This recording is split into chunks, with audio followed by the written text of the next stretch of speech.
This is what most people come to Sanya for. The beach, the fun, the quintessential tropical holiday. Hello, But this time, I'm here for something entirely different. I've come to visit China's southernmost agricultural research hub, often called the Silicon Valley of Seeds, where top scientists across China are experimenting with the next generation of crop varieties that will end up as food on our table. 玉米研究中心，这么一大个楼都是研究玉米的吗？对呀。哇哦！ My guide today is Miss Xiaoyin, who moved here 3 years ago from China's coldest province. What really surprised me? Almost everything here was built in the past 5 years. 所有的建筑，对，所有的，哇哦！也就是在2018年那个时候，这里的所有的一切都只是荒地，啥也没有。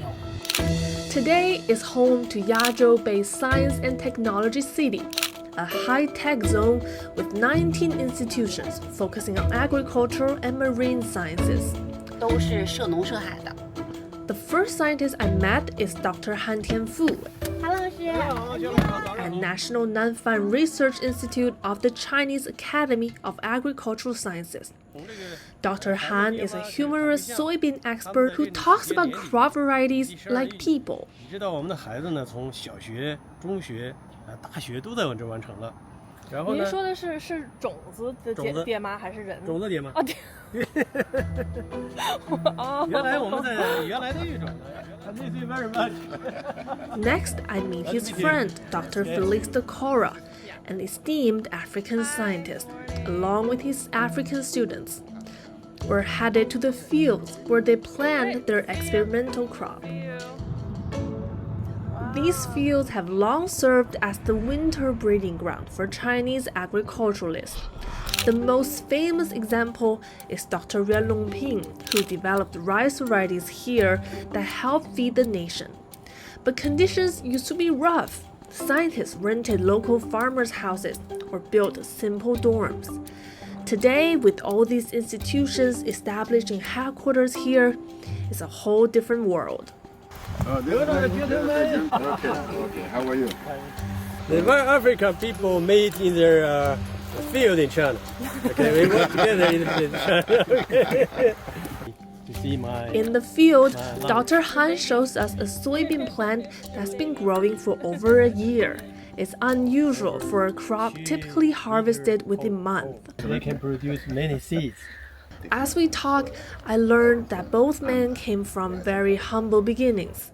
Dr. Han experienced hunger as a child, while Dr. Decora grew up in a farming family in Ghana. Now they're both established scientists working towards critical goals. Dr. Han for China's soybean self-sufficiency, and Dr. Decora for Africa's food security. On our way back to the institute, we stopped by for lunch, To pick soybean seeds. where Dr. Han and the African students bonded over practicing using chopsticks. Dr. Han has mentored many African students over the years. In fact, when my colleague visited one of his former students, Enoch, now working back home in Ghana, we saw a photo of him with Dr. Han proudly displayed on his office door. It was a touching detail, showing the lasting bonds formed here. After lunch, Dr. Decora took his students to a state-of-the-art lab in the institute. Looks like sci-fi. Exactly. One key advantage of doing research in China is the equipment here.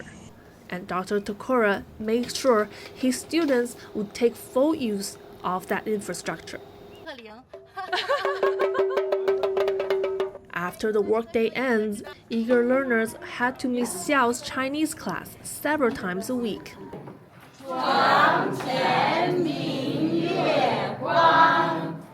As I sat in the classroom, it struck me how much and how fast things have changed. Not that long ago, Chinese scientists were working out of remote huts not far from here, surrounded by nothing more than farmland.